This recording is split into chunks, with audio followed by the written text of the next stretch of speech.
Right now, it was up until 1948. No white author would put anything about blacks in books. Wouldn't do it.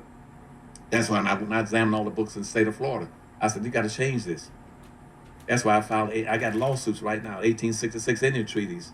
And I found out most black didn't know that those Indian treaties were for black folk.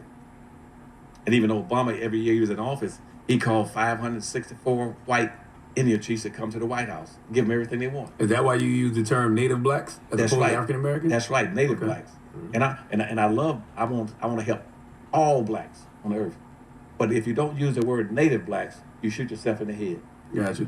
Because if you say African American, the first human beings came out of Africa. Anybody on earth that comes to America is an African American. You can be white, come from Europe tomorrow. You're an African American. That makes total sense. And that's the first thing that hurts. So you can't.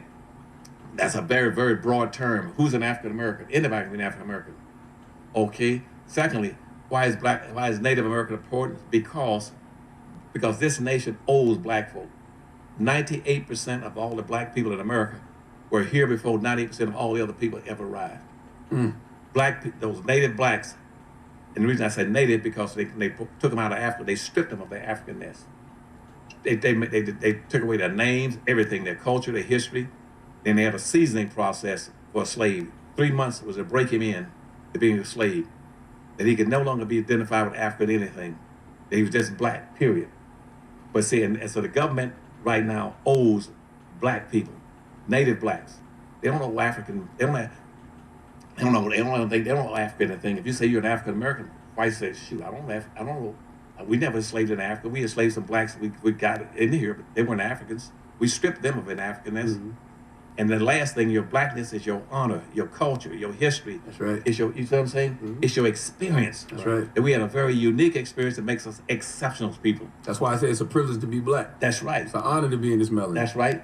As long as you live, you remember me telling you this day, that you are special people. Nobody's been mistreated, maltreated like you all.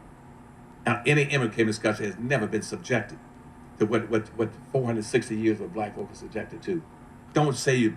See, one of the biggest lies being told is that, we are all together and we are, and everybody coming to America has contributed equally to the development of this nation. That's a lie.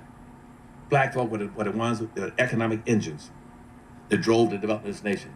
You're the one that built the bridges, the roads, the highways, picked the cotton, the rice, the indigo. You understand what I'm saying? That's right. Nobody else is here out working out there but you. They say, well, white women, they're a minority too. They were in the house with the white man. They co-own, co-control, co-influence, and inherit 100% of everything the white man had. It ain't about gender. Don't get confused about talking about gender issues. Don't mix gender with race, with blacks.